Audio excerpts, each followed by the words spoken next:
everyone. Welcome to the network. Welcome to the Two Dads Edition. Wait, that's not it. Start again. Two Dads, Gen X Edition. Today's episode, I think we were going to talk about buying a house and the things that we talked about. We were sitting around the fire one night and talking about kind of the annoying parts of buying a house. And I know for me, I was actually almost a first time generational person to buy a house, and I didn't have anybody to like hold my hand or tell me, look for this, look for this. Well, and in that, sitting around your fire, it was like my kids, they've complained about, they don't think they're ever going to be able to own, just with the market the way it is. This is with our, the inflation the way it's been, all that kind of stuff. And so that's kind of sparked part of the idea of doing this episode. Yeah, and so we kind of were like, we want a guest and somebody that's been divorced like us and is starting to, finally got their finances back on track-ish enough. We don't really know about his finances. We're just assuming because, he's like us. And trying to make it. I'm ready to buy a house because he wants to make a home for his kids, and stuff like that. And so we have a guest. His name is Josh. And actually, I'll let James introduce him totally. Yeah. So Josh was originally a friend of Jason's, and Jason told us about you, Josh. And you do streaming on like YouTube and Twitch and all that kind of stuff, right? Yeah, it's a fun hobby. I'm really enjoying it so far. I'm just getting started, just a couple months in. But you go by Crazy Gecko Dude, right? That's right. Yep. And I stream a game called The Hunter Call of the Wild. It's a hunting simulator. It's a really fun game. It's a great game. I love that game. Awesome. So we're gonna put a link to you. When this goes live, we'll put a link for your stuff in yours or in ours, so that people can go and look you up if they're interested. Awesome. Yeah. You're a divorced single dad, right? Looking for your first house. That's correct. Yes, sir. All right. Hardworking, blue collar truck driver, that kind of thing, right? Yes, sir. I drive over the road. Leave out on Mondays, get back Saturdays. It's a pretty tough gig. Yeah, it is. It is. So I haven't done that before, but I've got friends and people that I know, and a couple clients, because I'm a therapist, that a couple clients that have done that. So, but today we've got a couple of like major topics that we're going to talk about. So it's really about like the truth, the reality of what it's like to buy a house. Dawson and I have bought a few homes ourselves, not together, but individually. I mean, although last episode you talked about marrying a guy just so you could share expenses with somebody. Hey, that was I was talking about somebody else's viral social media video about wanting to marry a dude just to split expenses. But so we've all bought houses before, but we bought it before all this craziness going on. So some of the realities, like the budgeting for a mortgage, some of the hidden costs, but those financial realities of a first time buyer.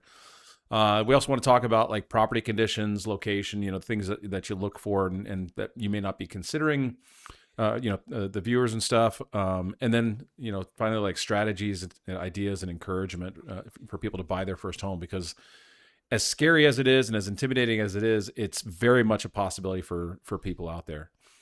So, yeah, it's just one of those hard things because, you get excited to buy a house. And like you said, with your kids and my kids are getting closer. Kira just got our first apartment. Mm-hmm.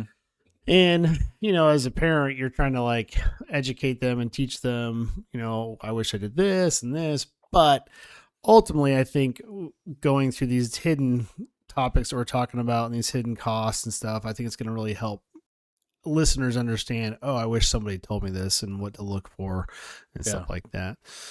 So Josh, why did you wait until now to start looking for your first home? Well, stages of life changed, and I was married for several years, and we actually inherited a house from my ex-wife's parents. So we weren't in need of a home. And I was going through college. I was kind of a late bloomer. So when we got divorced, I was in my last year of college. I kind of got thrown into, I guess, homelessness, if you want to call it. I stayed on on campus. So that was great. But then I kind of like entered the workforce again as a fresh college graduate when I was 36 years old. And so at that time I was kind of re-entering, adulthood, I guess, if you would say. So I was looking for a home, and finances were a big thing. I at one point was in a position before I was married to buy a home, and that didn't work out. So I'm just now, in 2019, I graduated college. I'm just now in a financial position to start realistically shopping for a home, and I want to, like you said, I want to make that priority to build that home for my build that homestead, I guess, for my family, and something I could pass along to my daughter. So yeah, 100%, that's awesome. How old's your daughter? she'll be 12 next month. Nice. Happy birthday to her. It's a March month, man. My kids March, I'm March. It's pretty good, man. I don't think any of my kids were born in March. You don't think? You don't know? I got 5 kids. It's hard to keep track. They all know this. They're not mad at me, hopefully. So now that you're starting to look for a home, what have you found to be the most challenging thing? Yeah. Inventory.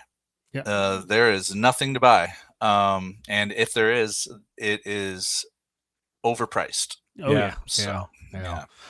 And it's just very challenging to find something in your price range where you want it to be and not have somebody outbid your highest bid. So right. Yeah, and that's honestly that literally hits every section that we're talking about. It's like you said, price range, where it's at, and then kind of, after you being outbidded, conditions, stuff like that. So let's just jump right into it. Yeah. Let's talk about the financial realities of when you're buying a house, the kind of troubles. So budgeting is kind of the big thing. I think a lot of times we've heard mixed things of you only want half your income or fourth of your income to be towards your house. When I was buying mine's like, well, you want like 75% of your income. I'm Which like, insane, what the fuck are you talking about? I'm like, no, I don't. Which I've always gone off of the 1/4 of your income, 1/5 to 1/4 of your income as a general, idea of like that should be your payment. Yeah. And I think a lot of times it really is dictated by your loan. Mm-hmm. What type of loan you get. I know property tax is a huge one, homeowners dues, home insurance. If you put less than 20% down, you got PMI. You have PMI, which could be a huge chunk. You got new versus old builds. And then another one, like if you're building a new house, I don't know if you've ever looked in those, but like, because that is an option with there being like no inventory out there right now. There is building. Well, you get hit with the change orders. Yep.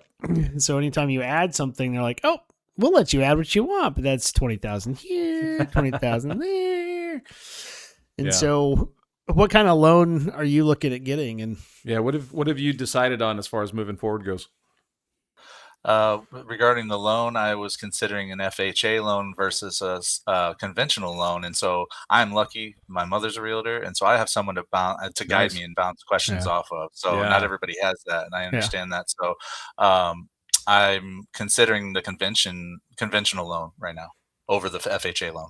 Yeah, so I know James did the VA loan, and I'll let I'm a veteran, so I'm 100% disabled through the VA, so I paid. People get mad at me. I get sick when you tell me. I finance 100% of the home. I don't have to put money down. I only pay closing costs. But I'm also glad that's actually an option for our vets. I mean, I really am glad that is. I mean, it's a nice reward for you guys and so anybody that was honorably discharged from the military, they have that option, and I think they just approved, because I don't think it applied to like National Guard. But I think they just changed that VA rule so that even National Guard members, if they couldn't qualify for a VA loan before, can now. Doesn't help you, Josh. I'm sorry, but so I'm also happy that is available for veterans. But cool. Are you doing like what was it that made you decide on a conventional over an FHA? Well, some things that I learned that the current, I guess, conditions of the market and the loans and all that stuff means I would be actually not everybody has the type of credit that can do a conventional loan, which is one of the benefits of an FHA loan. You have more flexibility with your credit score, apparently. Yeah. And so I am able to do a conventional loan and save a little bit on the down payment, like as far as how much percentage wise I have to put down. And there's less red tape as far as like safety, and inspections and whatnot with the conventional loan than there is with the FHA loan, as far as I understand. So, and you mentioned it earlier, the PMI. I think once you have 20% equity in the home, you no longer have to pay that over the life of the loan. So you save a ton over the course of your conventional loan on just the PMI. Yeah, absolutely. For those who are able to save up that 20% down, it really saves a lot of money, because PMI typically is like 1%, roughly 1% of the total price of the loan. Sucks. So if it's like $300,000 loan, it's like an extra $300, $270 a month. Well, yeah, so I had to do an FHA loan because I had somebody in my past that decided not to pay, something. And so my credit went from 800 to like 520. Yeah, it happened after my first divorce too. And so it's frustrating because all I could get is FHA loan. But what's so funny is like my credit started actually getting back up there, and I got in like the 620, and my loan officer was like, whoa, go do something bad, get it back down. I'm like, what do you mean? He goes, well, I can't get you qualified then, and you'll have to have 20% down. And I'm like, well, I have 20% down, so I want that. She's like, no, I literally can't get you approved. Yeah. Without it. And I'm like, son of a bitch. So I actually didn't do anything. I think it just charged like $1,000 for the stuff, and it brought me back down. Yeah. But like the nice thing with the FH loan that you guys don't know is you can do 3% to 10% down on the lower score.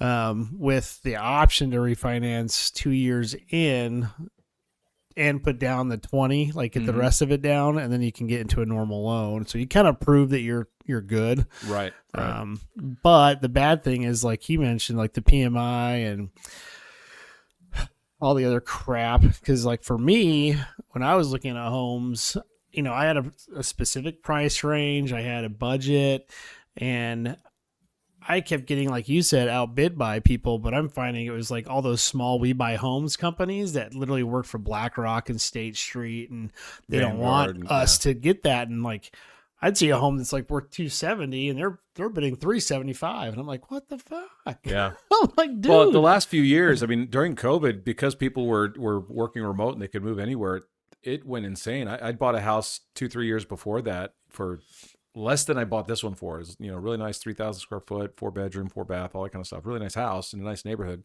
It was $267 is what I paid for it. Yeah. And in that 3-4 years that I lived there, it went from that $267 to $310, I think, $305. Yeah, it's just crazy because it's like you look at one house and you have somebody that's like they're overbidding on purpose, right? And they're hoping they can just I don't know. It's so stupid. Yeah. Well, and so there's a couple things that also affect the overall cost. That hopefully, and it's great that your mom is a real estate agent, so she can kind of give you the heads up on these kind of things too. Because not every real estate agent does, because like they're not allowed to really advise financially, technically, I guess, through the laws. But there's the PMI if people can't pay the 20% down. But if you're in a neighborhood where you have a homeowners association, there's homeowner association fees that you have to pay too. My daughter, she and her husband my oldest daughter, they have a condo that in Ohio. They pay like $600 a month. I was gonna say a week. No, it's like a week. Jeez. It's insane. It's $7,000-8,000 a year for the homeowners association. Yeah. I have a homeowners association here, but it's $220 for the year. Covers the cost of like the couple pools that are for the neighborhood. Like but that's one of the considerations too. And then a lot of people don't, the kind of homeowners insurance that you have too affects things. Because again, I'm a veteran, I use USAA. And so USAA is pretty good because they cover more than what the house is, but they're not cheap. Yeah. But part of that consideration of like, I'm trying to save money. Well, if you have hail or a windstorm or a fire or something like that, one of the considerations people don't think about is how easy is it to work with that insurance agency? Yeah. There's I worked for a roofing company years ago, and there is a very, very well-known, one of the big homeowners insurance companies out there that may or may not rhyme with fake tarms. They were impossible to work with. Sometimes it's the agent, though. I mean, no. This is like their adjusters. If you have an agency adjuster that is an employee, they're basically trained not to pay out. Yeah. If you have an independent adjuster, they get paid on the bids, all the claims that they do, and so they're more likely to. But the ability for that insurance company to work with you is a big factor. So even if it's a little bit more expensive to have the homeowners insurance for a company that is good to work with, it might be worth doing that. But that adds to the overall cost of the home. And then do you put it into the payment? Do you have it escrowed so it's all just included with your monthly bill, or do you do it out of pocket once a year? Yeah, as your mom and you talked about that, like what might be best for you outside versus putting in the loan and things like that. We haven't discussed much on that end, to my knowledge. I'm still kind of in the new stages of just looking and trying to find something to bid on. So no, I don't think we have discussed that. Yeah. Well, that's one thing I definitely, especially the homeowners dues. I mean, if you can find land and just not even worry about it, that's so much nicer. It's so much nicer. Yeah. I'm looking for that as well. Yeah, but definitely, I hate homeowners that's associations. definitely one thing I would ask, when you're looking into buy, like what's the homeowner dues, how often, what can I have in my yard? Like actually look through the homeowners agreement, because it burns you when you can't have a boat more than a day and a half, or your shed is only 4x4 and you can't even put your lawnmower in it. So my parents had an aluminum 2-man canoe leaning up against the back deck in the backyard, and got a letter from the homeowners association saying that they couldn't have that. Yeah, we had a guy that had a palm tree planted. He paid $10,000 for a real palm tree in Kansas. Yeah. And they were like, "We're taking it out." And he goes, "Nope, fuck off." But it becomes a hassle. You hear the horror stories, and not all homeowner associations are that bad. Mine is pretty good and it's pretty cheap, but there are some that are just horribly intrusive. All the Karens love to be homeowners association members.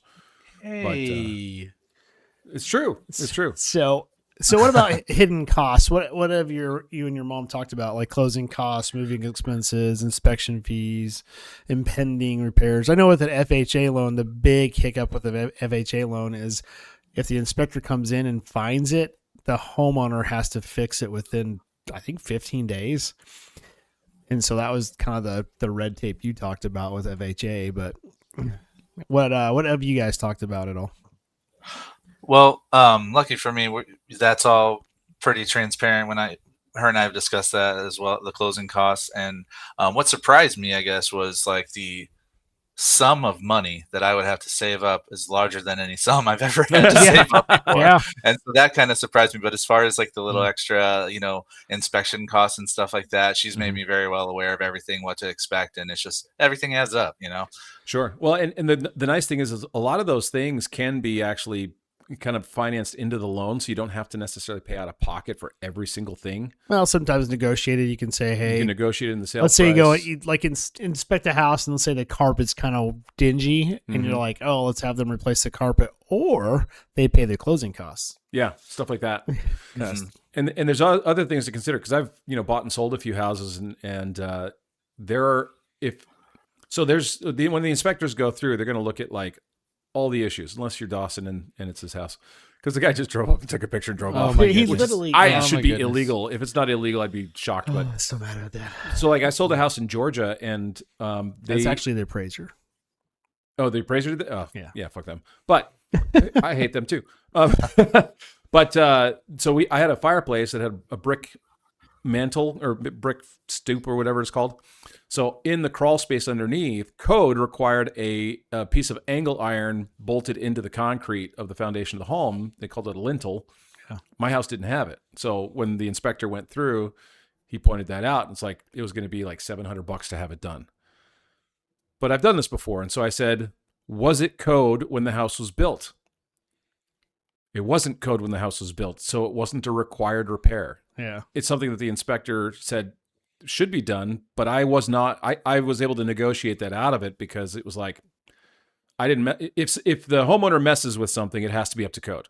Yeah. But if they haven't messed with it, the original code from when the house was built applies. And so that's one thing in that negotiation process. You might say, hey, you need to fix this, and this. But if it wasn't code when the house was built and they haven't touched it since, that kind of kills that negotiation. Well, and the big thing too is like the inspection fees, man. So fair warning, Josh. I mean, dude. Radon, mold, termites, lead paint. I mean, depending on how old the house is, it's like you're like required, you're forced to do these things. And so, I think my second house that I bought, I think we spent $3,000 just on inspections, and then we didn't even buy the fucking house because there was like so much wrong with it. Yeah, and it's like that should not come out of me. It's like, that's just bull crap. Right. And so obviously this next house, what I dealt with when I was buying my house, sadly I got separated from somebody, and then I was living in an Airbnb, almost paying $6,000 a month. And I'm like, I gotta get the fuck out of here, and I think I looked at 60 houses. It sucked how we get outbid, we get out like just matched, and it's just out of my price range. I swear to God, they fucking had something that told them what my price range was and what I couldn't do financially, and they were always like $5,000 more. I was like, son of a bitch. And so it really sucked, because during Biden, like, it's like property taxes, everything just quadrupled. I went from being able to afford a $350,000 home to barely $250,000 overnight, with the interest rates going up and stuff like that. And then the property tax, I'm actually signing my loan, and just in the day that we had the papers drawn up, it went up 22%. And they were saying, "Oh, you have to pay this extra property tax to close." And I'm like, "What do you mean?" They're like, "Well, it went up that the bank won't do it now unless you have the extra $3,000. And so I was basically paying points. That's ridiculous. And I'm like, "Okay, well, will it adjust next year?" They're like, "Nope, it'll be now." And so it's just frustrating, because like the property tax, I mean, they'll, just be wary of that. Be aware that like it sometimes will lock in, and then at the next year your property tax will go up, and your payment can go up almost $200-$300. In my county here, they reassess property values every 2 years. And just the county south of us, they did that like 2-3 years ago. They're normal every 2-3 year kind of increase. They increased the property values for property taxes by like 200%. That's like being in New everybody York right went now. from like a $2,000-$3,000 property tax bill to like $15,000, and the county, because the county used some like nationwide AI whatever that just calculated it instead of actually taking into consideration what the county actually what the values actually were. And so it was an outside company that did it. They got so much hassle from the population. But those are some of those things that people don't expect. You buy the house, you have your interest rates, you have your payment, all that kind of stuff. Well, your insurance goes up every year. Yeah. And your property taxes go up every couple of years. And insurance goes up by zip code. It does not go up by the claims that you make. If your neighbors claim stuff enough to where the insurance company says we need to increase the rates, yours will go up anyway, even if you didn't make a claim. Oh, see, I didn't know that either. Yeah. Yeah. That sucks. So, bitch. So what are some of the other like costs and things, expectations that your mom is kind of giving you a heads up about? Or has she? Yeah, she's pretty good. We'll hold her advocate. accountable too. Right. Yeah, exactly. Let me get her on the line. Mom, real quick. you didn't tell me. No, it's like I said, it's been really pretty much straightforward and transparent with all the costs. She gives me full expectations that it's kind of like everything just adds on, and the inspections and anything that needs to be done. She just fully prepares me for this. Is what she gives me a forecast. This is what could happen with this. And so I'm luckily for me, like I don't have many surprises. The mind-boggling thing is just the amount of money to get going. Get to put down on everything, cover costs, closing costs, and all that stuff is just like a massive sum of money. So that's it's intimidating, surprising right? part. Yeah, that's why we're doing this, is to help give people understand open eyes about it. But is there anything that she has pointed out, like, hey, let's try to get a HVAC that's within 10 years. Let's check the roof. Let's, is there like specific things that she's seen people get burned a lot on that she's kind of helping you to avoid? That's funny that you mentioned, the HVAC, furnace and stuff like that. She looks at all those things and she'll say, hey, just so you know, this house has a 30-year-old furnace. Right. There you go. Yeah. And so she's like really great. She does a great job, but not everybody gets that, I did not. So it's important take a look at that stuff. And I know here in Missouri, the real estate agents aren't allowed to tell you to look for that. Well, they really? No, like they're not allowed to. They can say, hey, we can get things inspected, but they can't take you through a house, point to the date on when it was installed and say, oh, this is old. You may want to avoid this one. Legally, they're not allowed to do that. And so like anybody that I talk to, whether it's clients or my kids, that's one of the things I point out is you want to know how old that water heater is. You want to know how old that HVAC is. You want to know last serviced. Yeah. When was it last serviced? When was the last time the roof was replaced? Because, I don't have a very big house. It's a side split standard, suburbia, middle America suburbia home. But to replace my roof would be about $20,000. Well, that kind of goes into where, like, if you find a house that you really love, but let's say the furnace is 30 years old, that's kind of where your mom probably steps in and says, well, hey, let's have a home warranty. Let's have them pay for a 2-year warranty. And then, you sabotage it so it goes down and that you, no, I'm just kidding. Oh my God. You make sure that it breaks in the warranty period. But no, it is good to get that warranty and the close are part of the deal there because, I wish I had that because, the first year I replaced, I'm going to need a new AC, probably a new roof because my roof literally was 3 months from being too old to insure. Here's another thing to think about. And this is because I used to do roofing, but like when the time of year that the roof was installed. So we get hail here in Missouri all the time, in Kansas City, and not all the time, but every few years we get pretty good size hail, walnut size, or bigger. When they reinstall roofs, if they tear off and put on a roof in the wintertime below 50 degrees, it is not warranted by the manufacturer. Oh, they have a temperature range of when it's supposed to be installed, but some of these like fly-by-night roofing companies that run through and do the hail damage and storm damage kind of stuff, they don't care. They just throw it on. And you also want a roof that's nailed on, not stapled on, because the staples don't hold them on well. But that's one of those considerations. Like, oh, it's a 3-year roof. Great. When was it installed? January. It's going to leak. It's going to tear off in heavy wind, things like that. But our January is really warm. You never know. But the thing, it can be below that temperature as long as during the day for like 4 or 5 days, it's above 50 degrees for like 4 or 5 days so that it has a chance to actually adhere because it's tar that has to soften and adhere.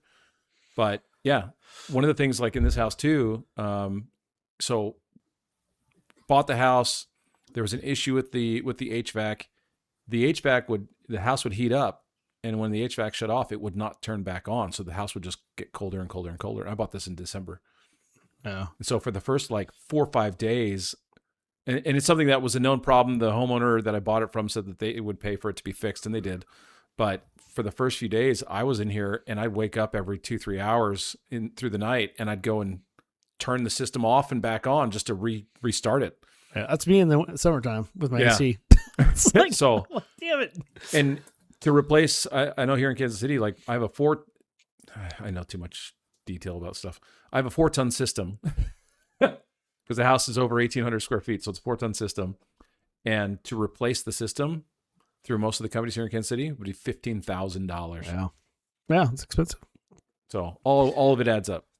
So what about like furnishing, house dressings, windows, lawn, mower, stuff like that? Have you thought of that stuff? Yeah, absolutely. And we did talk about that. That's interesting that you mentioned that. And so my dad actually owns a landscaping company, has for many, many years. And so I've cheater. Of course, when I was he replaces mowers every 2 years. It's like, hey, Dad, can I have one? Yeah. Right. Yeah. Send it down the line. No, but he's taught me. Right. I'd love to throw one of those out there, but right. But he's taught me, how to, maintain a lawn. I've worked with him, growing up as a kid. He kind of put me to work, so I'm not worried about that. I can take care of all the outdoor stuff myself. Again, Mom steps in and she tells me if there's anything with the windows or doors or flooring or anything that I need to be aware of.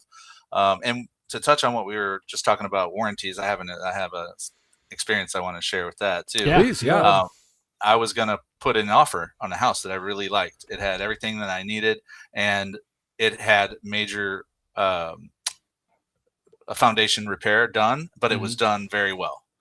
And apparently most of these companies do the foundation repair. They provide like a lifetime warranty that's transferable when you purchase a home or sell a home. You give it to they didn't have that on the paperwork, and again, read the paperwork for all the disclosures and stuff. You can find out how old stuff is. But anyway, that wasn't on it. So my mom asked about it for me, and they said the agent on their side said, yeah, they don't have that. They're not going to give that to you. And I said, okay, well, I'm not going to put an offer in. And so I lost a perfectly good opportunity just because they didn't have a warrant. They didn't either have it or weren't willing to transfer it over to the buyer. And I'm not trying to take on that kind of risk. That's a pretty major repair. Well, yeah. I mean, the fact that like they're shady about it just kind of makes you wonder That if there was something makes you shady question it. about it. Yeah, whenever like, somebody's never mind. withholding information. Yeah, it was very dismissive. Yeah, because our first house, it was like part of a new subdivision. It was actually built on a farm, and our house and my neighbor's house were part of the lake. And so I just had a giant sinkhole under my house, and so when it rained, that would fill up, and then it would come up over the foundation. Yep. And there was nothing I could do about it except for doing one of the whole inside gutter system, which was like $15,000, and it doesn't help the value, doesn't do shit. And that was the first thing that I made sure that they knew that they could transfer it. And that was the biggest thing I asked when I did that is like, this transfers right. And they're like, oh yeah, we're the only company that does that. Now they all do it. But and that brings us into the next section where, we've been talking about some of the unexpected costs, but the property conditions and the location of your home is a huge consideration as well. My oldest brother, I think it was the first house that he bought, is actually here in this neighborhood area. But he was at the bottom of a hill where like 5 different houses all sloped down into his backyard. He had so many drainage issues with water. Like when it rained heavy, the water would literally flow over the top of his foundation into his basement. He had to dig out his backyard, put this massive French drain system in, all that kind of stuff. And so looking for this house, one of the considerations that I looked at was, do the other yards drain into it? Yep. I'm at the top of a hill, so I don't have to worry about that anymore. So like my sump pump never turns on, which is great. Yeah. But that's, the property condition itself, when you're walking through the yard, if it's rained, go look at it after it's rained so you can see where the pooling is, if there's pooling, if it's real spongy, because that could be a major problem. Well, yeah, I know with all the houses I've looked at, I think you learn after you buy one or two. It's so weird to say, but after you buy 1, 2, 3, 4, I'm like, I didn't want to do that. I really wanted to stay in one house and then, stay married and all that stuff and, find someone. But it is what it is. That's my goal now. Yeah, right. Buy for your one next and house, never. not this one though. Yeah. Yeah. So I know you're talking about moving around and looking and things like that, and you found that one that you really liked. What kind of house are you looking for, and like, what do you literally look for in a house, that like the property, location? Because I know you mentioned location. Like, what are you looking for when you're looking for a house? Yeah, the location is priority because I'm going to eventually go back to home daily. That's on my radar immediately. I got to get out of that team truck. But so it needs to be a reasonable distance, to commute. And so I'm also looking in 2 different states. I'm in Missouri. I'm looking in Missouri and Illinois, since I'm right on the river here. Yeah. So I'm looking at have my own little bit of a kind of private lot. Hopefully, I don't want to be like jam packed. So I would like to have at least an acre, but I know that's kind of sometimes wishful thinking. But I would like to have. Depends on how much you consider a reasonable commute. That's true. You're not kidding, because I'm like, if I want to go 30 minutes out, I can find them all day long. 30 minutes out further, they're there, but people want to live where I want to live, so they're not there. But and I found I'm looking for something that either has outdoor space or a basement that I can kind of do what I want with. I want some recreational fun, projects to do, and man cave, whatever you want to call it. That's what I want. I would like to have at least 3 bedrooms, and I would like it to be on the in the suburban areas around the city, not inside the city of St. Louis. So yeah, and actually I did find something that was awesome, and this is something that I learned when I first started looking, and I sent it over to my mom, and she said, "Hey, this is on a floodplain, by the way. Probably don't want to look at that." So that's something that's on the listing too. Yeah, I know. It's like every time I want to do something, there's always something, a barrier in the way. So that's just another challenge. And one of the reasons why the floodplain thing is not a good idea is you have to carry flood insurance if you're in a floodplain. Yeah. Depending on like, because they have like a 5-year, 10-year, 100-year kind of range. But if you're in a floodplain, even if like a corner of your lot touches a floodplain, you have to carry flood insurance. In most states, I shouldn't say that with all states, but in most states, here in Missouri, definitely. Probably by the Mississippi, you do. Yeah, right. I'm guessing you do, since it seems to flood every 20 years. Yeah, pretty good. But so I think big thing we kind of talked about inspections and kind of knowing what you're getting into. Definitely sounds like your mom's keeping you informed and getting you on track when it comes to that. And I mean, she's a great realtor. You got that covered there. I mean, is there anything that you would like skip, as your mom like said, oh, you don't need radon, you can do that later, or oh, we can see termites really quick? Like, is there anything that as a realtor she's like, that's overrated, we don't need to do that? We did talk about this, and she said a lot of people do want radon these days, and so that's not a bad idea at all. But as far as like every house has mold as well. She said there's, depending on how much there is, it's kind of like a walkthrough and look thing. The same thing with like termites and lead paint. Like most of that, the mold, the termite, and the lead paint, she says, really not necessary unless you see something that's an issue. So that's pretty much it. Maybe the radon would probably be a good idea on most, as she said. Yeah. Well, because like when I bought this house here in the basement, because our studio's in my basement, but like here in the basement, they did a radon test, and it was so high that it's the kind of level that if you were to live in the basement, you have the chance of getting cancer within a year. Oh, so we're getting. So my father-in-law at the time, because I was married when I bought the house, but no, we have. Did you have that fixed? We have it fixed. But it was a gift that he we're slowly getting radiation and dying as he talks. No, it's all taken care of. Why is New Ice feeling funny since we started this? Right, but so that was part of like the purchase of the home, was we also had a radon system put at the same time, because that way we could just make sure that it was taken care of, and then when I turn around to sell the house, eventually that's already taken care of as well. And so that was thankfully that was taken care of pretty quickly. It wasn't too expensive, but it is a consideration because a lot of people are much more self-conscious, much more conscientious about the health issues that are in a home too. Yeah. So do you look at, you're talking about locations and stuff. Have you looked at like community, schools, crime in the area? Crime rates, yeah. Sex offenders, stuff like that? Mm-hmm. Absolutely, 100%. That's important to me, especially having a young daughter. And I want to make sure that it's in an area that I think has a reasonable expectation of peace. Yeah, right. So there is some areas I'll avoid, and there's some areas that I think would be a perfect fit. It's hard to balance that when you're looking, but you definitely want to make sure that's a priority for me, to make sure that when she's going out and interacting with people in the neighborhood and kids in the neighborhood, that it's something that I can feel comfortable and safe about. Yeah. Good. Cool. Yeah, one of the things that I think about because I have 4 daughters and 1 son, so I've got 5 kids. But lighting, there's like crime statistics and stuff like that. Yeah. When things are well illuminated, you have less crime. So there's a street light that's in my front yard, and then I have like bright lights everywhere as well they're dawn to dusk kind of stuff, or dusk to dawn. But locks, I have automatic locks on my front door. So, because when my kids were younger and they get home, sometimes they'd lose their key. Because they were kind of latchkey kids too. Yeah. But I have a coded door so that they can always get in. And then it automatically locks within 30 seconds so that if they forget to lock the door, because I have daughters, they're home alone sometimes. And so it automatically locks. It saved so much of my stress. Nice. So food for thought. Mine was, we bought this house, and so like with COVID, I mean, nobody was doing inspections, nobody was doing anything. You pretty much had to blindly go, okay, fine, I'll just do it.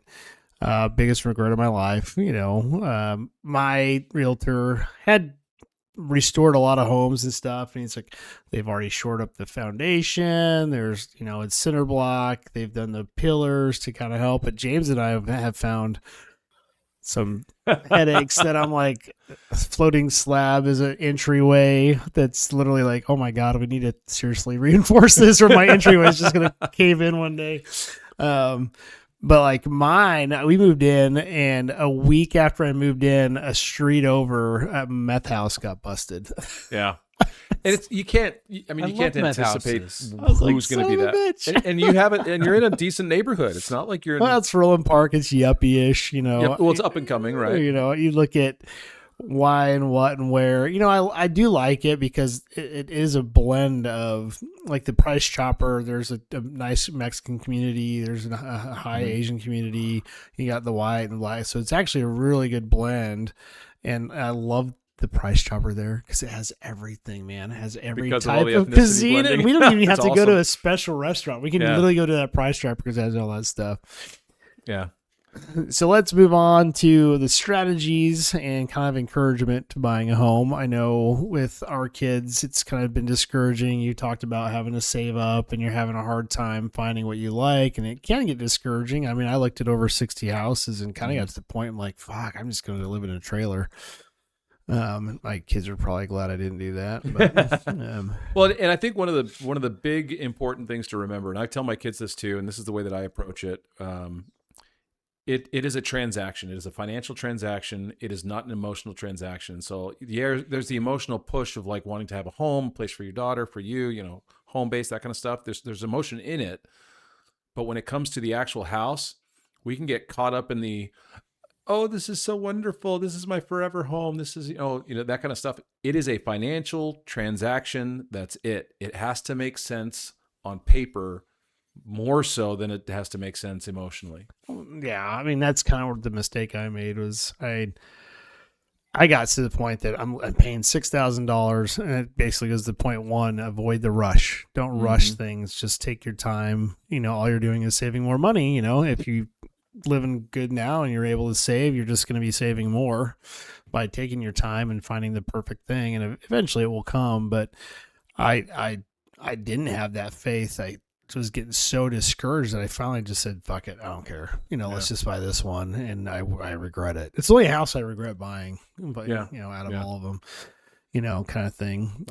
Did your mom tell you the advantage of getting pre-approved? Yeah. What are some of the things your mom's kind of giving you a heads up about with the right mindset? Absolutely. Pre-approval is important because when you're ready to move on something, they need that. So I got pre-approved. I have that, letter that they are needing whenever if I want to put an offer in, and not right now, good. When something good pops up, I want to be able to move on it right away before anyone else. And that's a big step I needed to take. And I have done that. So she did talk to me about that and had me go through that process. Yeah. And have you found that you're staying in that budget, or have you kind of been pushed to like, oh, maybe we can go a little higher, or have you like, nope, this is what I can afford. I'm not doing that. I'm not depending on future raises. I want to make sure I cannot be house poor. Absolutely. We do talk about being house poor as well. And I heard James mention this earlier. I go by 25% of my take home dedicated to my mortgage, etc. And the important things to me is I need to be able to set non-negotiables. I have a list of non-negotiables and I just stick with them. If something doesn't fall in there, I can't buy that property. I have things that are flexible, but that having a list of non-negotiables keeps me like kind of grounded on that, and I won't stray and make a mistake. Hopefully, if I stay on that. Awesome. On that path. How many, that's awesome. Yeah. I mean, it really will. I mean, I'll tell you, like literally my first house is the only one I did that. And I wish I did that for all of them. Are there any non-negotiables for your daughter? Yeah. Does she how have does she some feel on about there? you buying a house, and what is she looking forward to? I didn't tell her about that list. No. Okay. No, she gets the bigger room. Right. And she's actually very sentimental person, and so she is still kind of dealing and processing with leaving our current household. Yeah. She's attached to the neighborhood, the house, the people, and even though it's exciting, to get this new house and it's going to be ours and it's going to be our forever home, she doesn't like to talk about it a lot because it upsets her still having to leave this place behind. So are you taking her to look at the houses and stuff to kind of help her transition through that hard time, or? I am, yeah, and I notice her smiling and liking things, and so it's it's kind of pushing her in the right direction to help her process this. Yeah, and it does help. She can paint her room whatever color she wants, that kind of thing. Yeah, even black. I was like, oh my god, that's a good idea. I go, we can do the ceiling black, and we'll do stars, and we're like, oh, cool, that's awesome. I'm like, okay, good. Yeah. So with me, I grew up in New York originally, and my parents, we moved. I actually was talking to them just the other day, where it's like we moved every 3 to 4 years. We had a different house because the economics changed, and I grew up in a big family. I got 9 brothers and sisters. And so we lived in some pretty good sized homes, but on the coasts, the market fluctuates a whole lot faster than it does in the Midwest, which is great. Great for us. But I also was in the military. And so I've purchased, I think like 4 or 5 homes. But we've moved a whole ton too. And so one of the things that I heard you say, and this is why I brought this up, is there's a resilience factor. Kids sometimes they like the stability and the consistency of friends, that kind of stuff. But the reality is that friends are going to move too. Yep. But when I was in the military, we moved like 7-8 times in 6 years. And so part of this strategy that my wife and I at the time would use is that every time that we moved, it's a new adventure. We'd explore new places. We'd try and find, encourage them to find, hey, you're going to find some new friends. You're going to find, really cool people, that kind of stuff. Instead of focusing on the negative, we tried to focus on the positive. But that idea of the forever home, I've never liked that term because it's not. It's a reality for some people, but for most people, like I'm 48 years old. All my kids are grown now. That's also a military thing because the forever home. I've always felt like that was one of those. When you move a lot, because I'm one of those people too. When you move a lot, you kind of like try not to get attached because once you start getting attached, it really breaks your heart, kind of in a way. I know with our divorce and having to move and stuff with Kira and Quinn, I always told them, hey, look, I only got one.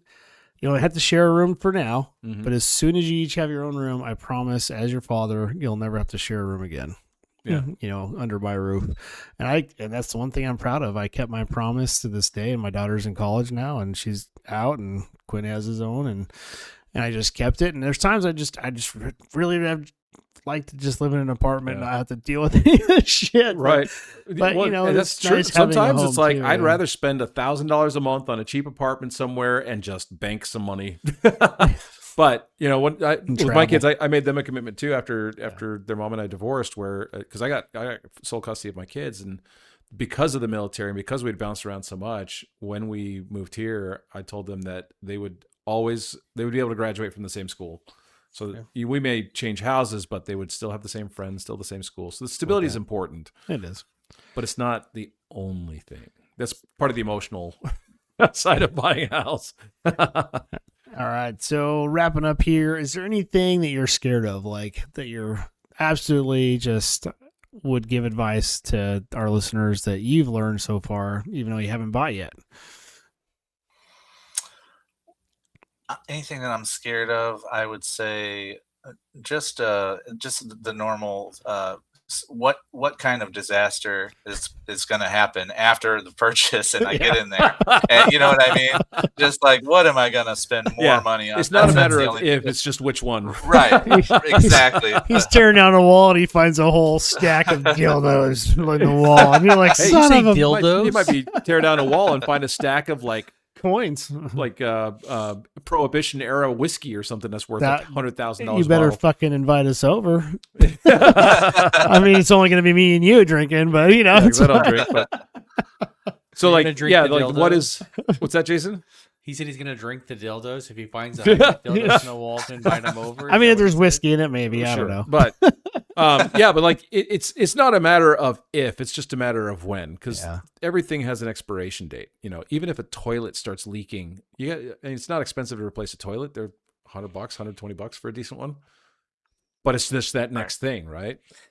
Yeah. Exactly. And that's, I'm not going to lie. I was thinking about what you were saying earlier, that, I kind of have it pretty good right here in this 2-bedroom apartment. I don't have to do any, yard maintenance. And if something breaks, I just dial a phone number and they come and fix it. And it's like, am I really going to double my payment, double my rent to go just live on my own and do more work. It's like, why am I doing that? But I mean, that's it. These are all things I'm kind of battling in my head. But ultimately, when it comes down to it, it's going to be worth it. It's totally a worthwhile investment. Well, and I think that's the mindset of our 20-year-olds right now, 20, 30-year-olds. I think it's like, oh, it's too expensive. It's too hard to get there. And that's why we want to do this episode to let them know. And also kind of scare the shit out of them. It's like, some people buy a house and then suddenly they're like, not ready. Why am I so poor? I got to buy this and that and this. I mean, shit, the first year of my house, I had my foot go through the deck, so I had to tear my whole deck out. I found that the whole back side of it was rotted out from carpenter bees, which I didn't know those existed. So then James and I are like literally replacing the whole back of my house. Yeah, we like reframed a wall while the wall still stood. Anytime I pull something apart to fix it, it's supposed to be a quick fix. Nope. That's why I say let your next house be the forever home. But it's also 75 years old. So, I mean, it's one of those older homes that I knew that going into it. Thought I'd be slow, but I don't do anything slow when it comes to fixing things. Mm-hmm. And I'm one of I have like 9 projects at once. Well, see, and I look at a house. Trying to rein that in a little bit. I mean, when you start owning a home, you actually start building equity. You can start creating. It's another avenue of creating some of a nest egg for retirement, that kind of stuff. Exactly. Because if you can get to the point where you don't owe anything on your home, that just reduces your expenses in retirement. So for me, homeownership is more of a strategy than anything else. Eventually my goal is to have like 15, 20 acres, have like a modern cabin and all that kind of stuff, off grid, not like doomsday prepper. Married to a dude. Yeah, be married to a dude so that they can help pay for stuff too. What? From the last episode. Open marriage. We'll date whoever we want. I didn't say he was doing stuff to the dude. But like for me, it's about strategy. So like this house, I've been in this house for about 3 years, but I don't plan on staying in this house for more than another year or so. Yeah. Because I bought this. So when I look at a house, I don't look at a house that's finished. I look for a house that's out of date, that needs to be updated, that needs repair work, all that kind of stuff. As long as it still qualifies for a VA loan.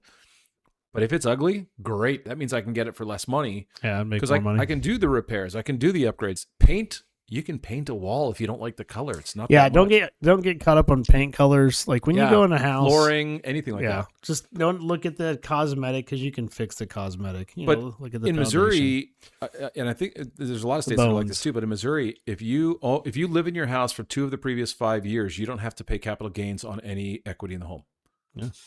So, if I can buy a house for, 30% less than it's worth, do a bunch of work on it, make it worth 20, 30% more than it would have been worth, I get to roll that equity into my next house. Yeah. And so if you do that every 2, 3 years, 4 years, you might get to, and I knew a guy in college that did this where he would basically do live-in flips. Yeah. It's kind of where I got the idea.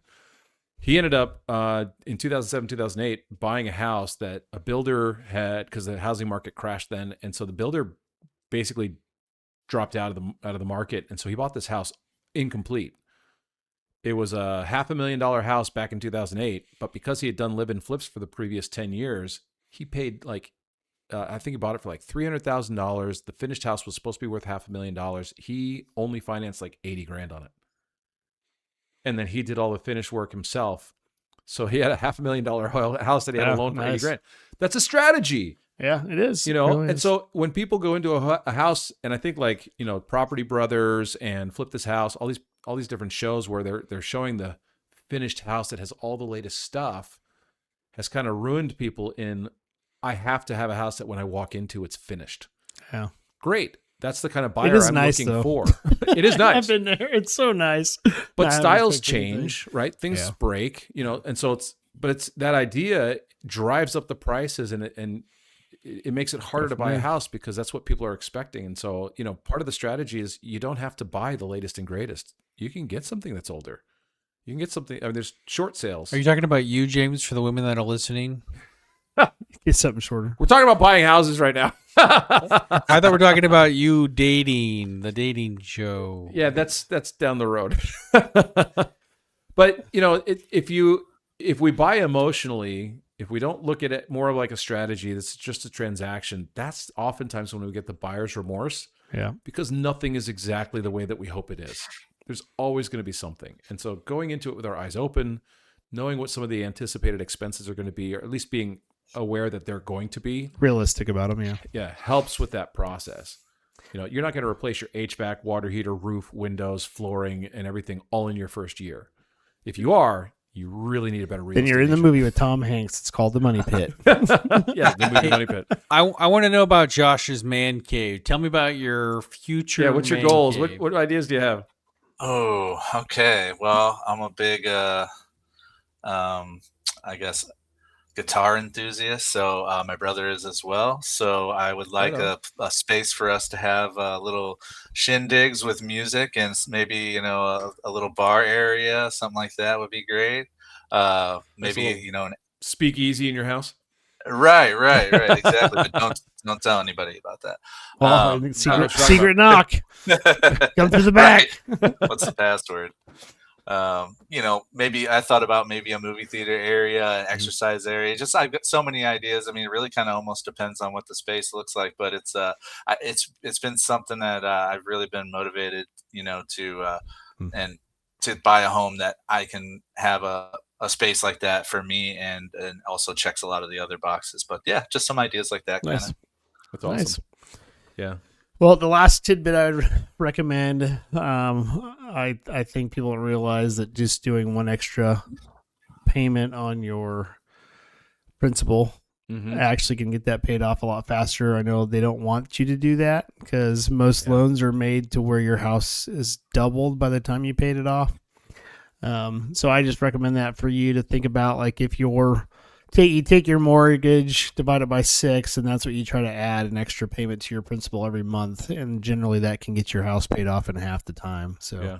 Well, they've when you're budgeting, just look at that too. They talked about doing 50-year mortgages, making that a thing. I went to a mortgage calculator, great tool. And for people who are like trying to figure out what they can afford, awesome. So I did a mortgage calculator for a $300,000 house. It lowered the payment $200 a month.